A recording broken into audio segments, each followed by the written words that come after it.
মুভির শুরুতে আমরা একটি মেয়েকে দেখতে পাই যার নাম জিয়াজু। সে একটি কোম্পানিতে কাজ করে। তার বয়স যখন 12 বছর তখন তার বাবা মারা যায়, যার কারণে সে তার ঘরটি বিক্রি করে অন্য একটি শহরে চলে আসে।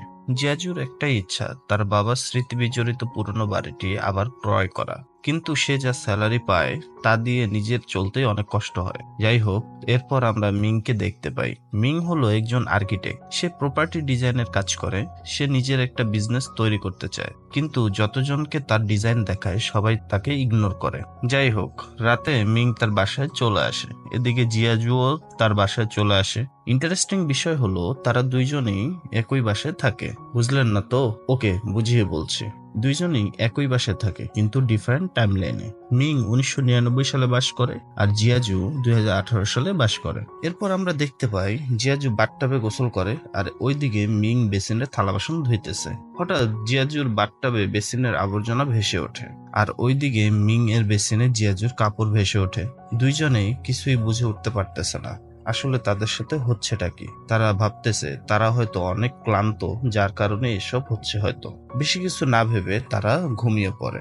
সকালে ঘুম থেকে ওঠার পরে জিয়াজু দেখে মিং তার রুমের মধ্যে শুয়ে আছে। এটা দেখে জিয়াজু মিংকে চোর ভেবে মারতে থাকে আর মিং এদিক সেদিক পালানোর চেষ্টা করে। কিছুক্ষণ পরে তারা দুইজনই বেশ অবাক হয়ে যায়। তারা দেখে তাদের রুম অ্যাটাচ হয়ে গেছে। মিং তার জানালা দিয়ে দেখে আকাশ অনেক মেঘাচ্ছন্ন, কিন্তু অপরদিকে জিয়াজু তার জানালা দিয়ে দেখে বাহিরে অনেক রোদ উঠেছে।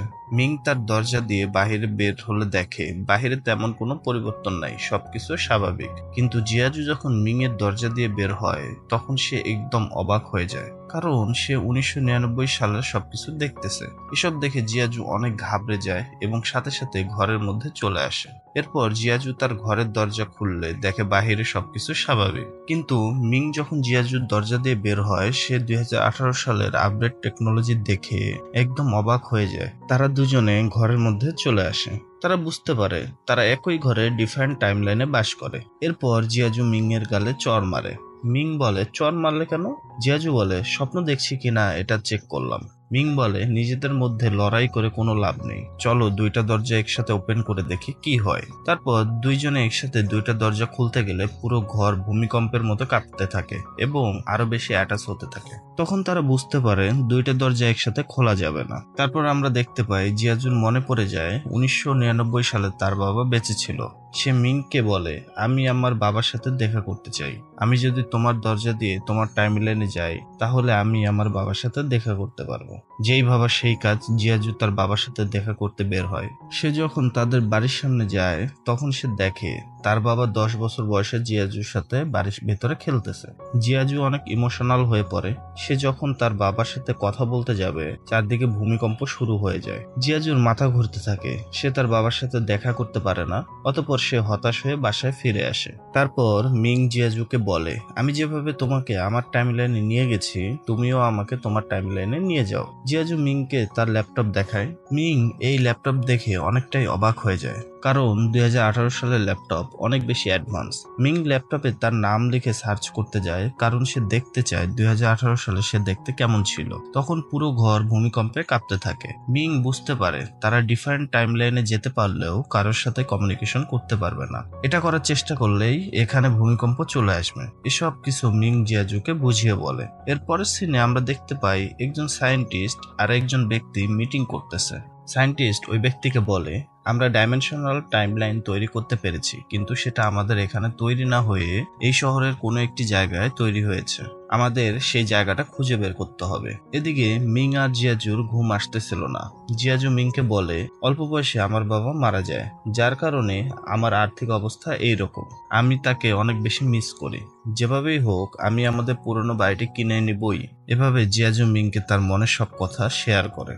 এরপর সকালে জিয়াজু আর মিং তাদের অফিসের উদ্দেশ্যে বের হয়। জিয়াজু যে কোনো একজন ধনী ব্যক্তিকে বিয়ে করতে চায়। তার একটাই শর্ত, যে তাকে বিয়ে করবে সে যেন জিয়াজুর পুরনো বাড়িটি কিনে দেয়। সবাই এই শর্ত শুনে বিয়েতে আর রাজি হয় না। হঠাৎ একদিন একজন ব্যক্তি জিয়াজুর শর্ত মেনে তাকে বিয়ে করতে রাজি হয়ে যায়। তবে ওই ব্যক্তি জিয়াজুর থেকে বয়সে অনেক বড়। তারপরে যেহেতু সে বাড়ি কিনে দিতে রাজি হয়েছে, জিয়াজু কিছু না ভেবেই বিয়েতে রাজি হয়ে যায়। তখন জিয়াজুকে ওই ব্যক্তি বলে, কয়েকদিনের মধ্যে আমি তোমার বাড়িটি কিনে নিব। বাড়ির সামনে তোমার নামের নেম প্লেট বসাতে হবে, কিন্তু এসব ছোটখাটো কাজের জন্য আমি ক্যাশ ক্যারি করি না। তোমার কাছে যদি ক্যাশ থাকে তাহলে আমাকে দাও। জিয়াজু বুথ থেকে টাকা তুলে ওই লোককে দেয়। লোকটি পানি আনার কথা বলে ওখান থেকে চলে যায়। জিয়াজু অনেক অপেক্ষা করে, কিন্তু লোকটি ফিরে আসে না। জিয়াজু বুঝে যায় লোকটি চোর ছিল, সে তার টাকাগুলো নিয়ে পালিয়ে গেছে। জিয়াজু পুলিশকে কমপ্লেন করে। পুলিশ ইনভেস্টিগেশন করা পর্যন্ত জিয়াজু বুথের বাহিরে আপসেট হয়ে বসে থাকে। এদিকে মিং তার অফিসের ওয়াশরুমে ছিল। তখন সেখানে কোম্পানির মালিক, ম্যানেজার জুনি ও একজন এমপ্লয়ি কথা বলছিল। কোম্পানির মালিক এমপ্লয়িকে বলে, সামনে আমাদের বিজনেস আরো বড় করতে হবে, আমার কাছে বেশ কিছু আইডিয়া আছে। এটা বলে মালিক সেখান থেকে চলে যায়। মালিক চলে যাওয়ার পরে জুনি এমপ্লয়িকে বলে, আমরা মালিককে ঠকিয়ে ওনার টাকাগুলো নিয়ে নিব।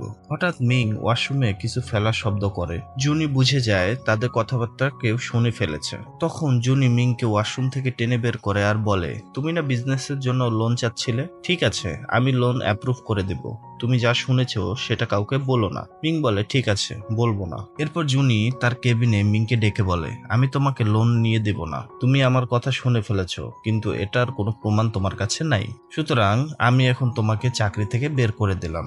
এটা শুনে মিং বলে, স্যার আমি কাউকেই কিছু বলবো না, আমার চাকরিটা খুব দরকার। কিন্তু জুনি কোনো কথা শুনে না, তাকে চাকরি থেকে বের করে দেয়। এদিকে আমরা দেখি জিয়াজু একটি জুয়েলার্স শপে কাজ করতেছে। তখন তার ছোটবেলার বান্ধবী জিওজা তার সাথে দেখা করতে যায়। জিয়াজু অনেক খুশি হয়ে যায়। তখন জিওজা জিয়াজুকে বলে, আমার বিয়ে হয়ে গেছে, আমার হাজবেন্ড অনেক ধনী। এটা শুনে জিয়াজু বলে, আমার হাজবেন্ডও অনেক ধনী। এরপর জিওজা বলে ওঠে, ঠিক আছে তোমার হাজবেন্ডকে আজকে সন্ধ্যায় নিয়ে আসো, আমরা একসাথে ডিনার করি। জিয়াজু মিথ্যা বলে ফেসে গেল। তবে তার মাথায় একটা বুদ্ধি আসে, সে মিংকে তার হাজবেন্ড বানিয়ে নিয়ে যাবে। সে একটি দোকান থেকে স্যুট প্যান্ট ভাড়া নেয়, তারপর সেটা মিংকে পরিয়ে দেয়। সে মিংকে এমনভাবে রেডি করায় যেন তাকে দেখে অনেক ধনী মনে হয়। তারপর জিয়াজু ও মিং ডিনারে যায়। সবকিছু ঠিকঠাকই যাচ্ছিল। খাবারের এক সময় মিং তার স্যুটটা খুলে চেয়ারে রাখে। তখন জিওজা ও তার হাজবেন্ড দেখতে পায় স্যুটের মধ্যে লেখা, এখানে কাপড় ভাড়ায় দেওয়া হয়। মিং এসব কিছুই না বুঝে বলে ওঠে, তার খুব বড় একটি কোম্পানি আছে। এটা শুনে জিওজা ও তার হাজবেন্ড অনেক হাসতে থাকে। তাদের হাসতে দেখে জিয়াজু টেবিলের মধ্যে বাড়ি দিয়ে দেখায় তার হাতের রিংটা ডায়মন্ডের। ঠিক তখনই রিং থেকে নকল ডায়মন্ডটা উঠে গিয়ে আগুনের মধ্যে পড়ে যায় আর গলে যায়। এসব দেখে জিওজা ও তার হাজবেন্ড অনেক হাসতে থাকে। এখানে জিয়াজু অনেক লজ্জিত হয়। সে বাসায় এসে মিং এর সামনে অনেক কান্নাকাটি করতে থাকে। তখন জিয়াজু টিভিতে লটারির অ্যাড দেখতে পায়। তখন জিয়াজু ভাবে লটারির টিকিট কেটে ধনী হতে হবে। তার পরের দিন তারা জেনে নেয় লটারির কোন নাম্বারটা উঠবে। তারপর তারা মিং এর টাইম লাইনে মানে 1999 সালে গিয়ে সেম নাম্বারের লটারির টিকিট কিনে নেয়। যেহেতু তারা জানতো তারা লটারি জিতবেই, সেহেতু তারা জিয়াজু এর টাইম লাইনে এসে অনেক বেশি মজা করে। তারা একটা রেস্টুরেন্টে গিয়ে অনেক বেশি ড্রিঙ্কস করে। তখন ওয়েটার এসে তাদের কাছে বিলের টাকা চাইলে জিয়াজু বলে, আমার সব টাকা খরচ হয়ে গেছে, তুমি আমার পার্সটা রেখে দাও, এটার অনেক দাম, কালকে আমি এসে টাকা দিয়ে তোমার কাছে পার্সটা নিয়ে যাব। পরের দিন সকালে তারা লটারির নাম্বার চেক করলে দেখে তারা লটারি জিতে গেছে, কিন্তু হঠাৎ তাদের লটারি থেকে নাম্বার ভ্যানিশ হয়ে যায়। তখন তারা বুঝতে পারে তারা চাইলেও তাদের ভবিষ্যৎ চেঞ্জ করতে পারবে না। এরপর জিয়াজু ওয়েটারের কাছে গিয়ে রিকোয়েস্ট করে আর বলে পার্সটা ফেরত দিতে, কিন্তু ওয়েটার সেটা দেয় না, বলে আগে টাকা দাও তারপর পার্স দেব। জিয়াজুর কাছে টাকা ছিল না, তারা হতাশ হয়ে ফিরছিল। তখন তারা মিংকে একটা বড় স্ক্রিনে দেখতে পায়। মিং ইন্টারভিউ দিচ্ছিল। এটা দেখে তারা দুজনেই অনেক অবাক হয়ে যায়। মিং ভাবে, ফিউচারে আমি এত ধনী কিভাবে হলাম। এরপর মিং ইন্টারভিউ এর ওখানে গিয়ে ফিউচার মিং এর সাথে সাক্ষাৎ করার চেষ্টা করলে সেখানে ভূমিকম্প হয় আর মিং হাতে ব্যথা পায়। ঠিক তখনই সেম ব্যথার চিহ্ন ফিউচার মিং এর হাতেও ভেসে ওঠে। ফিউচার মিং এর মেমোরিতে জিয়াজুর স্মৃতি ভেসে ওঠে। এরপর আমরা জানতে পাই মুভির শুরুতে যে ধনী ব্যক্তিকে দেখানো হয় সেটা ফিউচার মিং, আর যে সায়েন্টিস্টকে দেখানো হয় সে হলো জুনি, যে 1999 সালে মিংকে চাকরি থেকে বের করে দিয়েছিল। তখন জুনি মিংকে বলে, 1999 সালের মিং জিয়াজুর টাইমলাইনে বারবার আসতেছে, তাই আপনার মেমোরিতে জিয়াজুর সব স্মৃতি ভেসে উঠতেছে। ও কোনো একটা গন্ডগোল করলে এটা আপনার উপরেও ইফেক্ট পড়বে। এদিকে 1999 সালের মিং তার ম্যানেজার জুনির কাছে গিয়ে বলে, আপনি কেন আমাকে চাকরি থেকে বের করবেন, আমি নিজেই চাকরি ছেড়ে দিচ্ছি। এটা বলে মিং চলে আসে। এরপর 2018 সালের মিং জিয়াজু জুয়েলার্সের শপে এসে জিয়াজুকে নিয়ে ডেটে যায়, কিন্তু জিয়াজু এই ফিউচার মিং এর সাথে অত বেশি ফিল পাচ্ছে না যতটা 1999 সালের মিং এর সাথে পাচ্ছিল। যাই হোক, তারা একটা রেস্টুরেন্টে যায়। মিং জিয়াজুকে বলে, আমি তোমাকে তোমার বাড়িটি কিনে দেব, কিন্তু তার বদলে তোমাকে 1999 সালের মিংকে ছেড়ে দিতে হবে। 1999 সালের মিং এর জন্য আমার এখানে ইফেক্ট পড়তে পারে। সব শুনে জিয়াজু অ্যাগ্রি হয়। জিয়াজু চাচ্ছিল কোনোভাবে যেন 2018 সালের মিং এর উপরে কোনো ইফেক্ট না পড়ে। পরের দিন সকালে জিয়াজু মিংকে বলে, আমার অন্য জায়গায় চাকরি হয়ে গেছে, তাই আমি এই বাসা ছেড়ে অন্য জায়গায় চলে যাচ্ছি। এসব বলে জিয়াজু চলে আসে। তখন জিয়াজুর অনেক খারাপ লাগে, সে বাহিরে এসে কান্না করতে থাকে। মিং দেখে জিয়াজু ভুলে তার দরজা খোলা রেখে গেছে। এখন মিং চাইলেই জিয়াজুর টাইমলাইনে যেতে পারবে। এদিকে মিং এর টাইমলাইনে ম্যানেজার জুনি তার মালিকের উপর অ্যাটাক করে বসে। মালিক অজ্ঞান হয়ে গেলে তাকে ড্রিঙ্কস খাওয়াতে থাকে, যেন মালিক মারা গেলে এটা একটা অ্যাক্সিডেন্ট বলে মনে হয়। এরপরের সিনে আমরা দেখতে পাই জিয়াজু তার ছোটবেলার বাড়িতে চলে এসেছে। তখন সেখানে মিং আসে।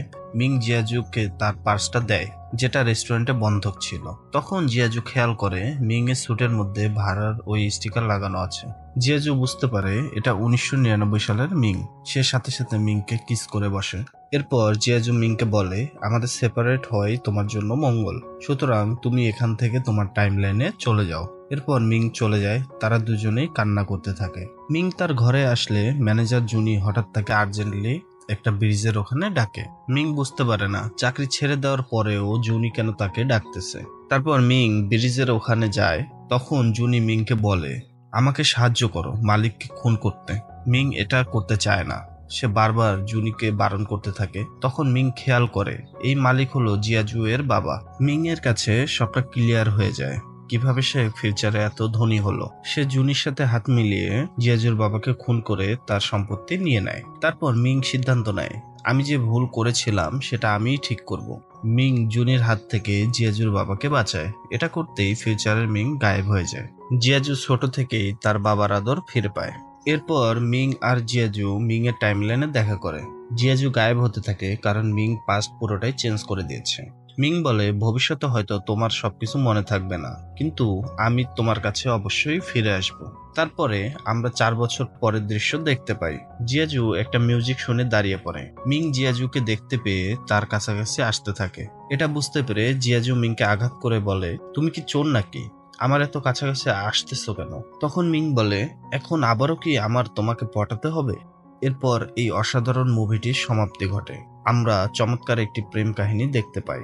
আপনার আজকের এক্সপ্লেনেশন কেমন লাগলো তা অবশ্যই কমেন্ট করে জানাবেন। ভিডিওটি ভালো লাগলে অবশ্যই লাইক, কমেন্ট ও চ্যানেলটি সাবস্ক্রাইব করবেন। ভালো থাকবেন সবাই।